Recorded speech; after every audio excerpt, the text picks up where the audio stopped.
Hello बच्चों, so the question here is give the limitation of Dobereiner's classification. आपको बतानी है लिमिटेशन किसकी? डॉबेर्नियर क्लासिफिकेशन की। So let's start answering this question. What are the limitations of Dobereiner classification? क्या limitations थी Dobereiner classification की? तो बेसिकली डॉबेर्नियर ने क्या कहा था? डॉबेर्नियर ने कहा था कि उन्होंने 3 एलिमेंट्स को प्लेस किया था इन अ ट्रायड, और उनको ट्रायड ऑफ ग्रुप्स बोलते हैं। अब जब उन्होंने ये चीज़ की थी, उन्होंने बोला था फर्स्ट और थर्ड एलिमेंट का अगर आप एटॉमिक मास का अरिथमेटिक मीन निकालोगे तो वो किसके बराबर होगा? मिडिल वाले एलिमेंट के बराबर होगा।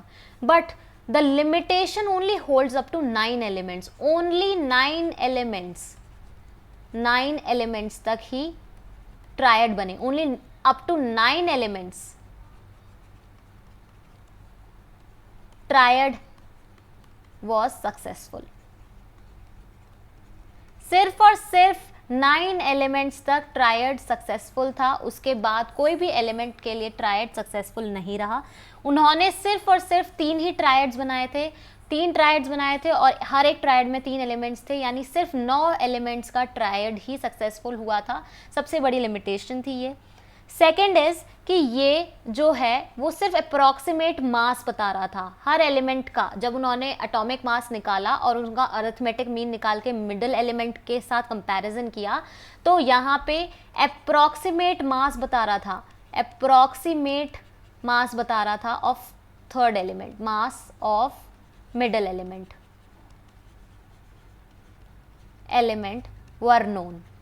अप्रॉक्सीमेट मास बता रहा था, एग्जैक्ट मास भी नहीं बता रहा था। ठीक है, तो this was the second limitation of Dobereiner classification.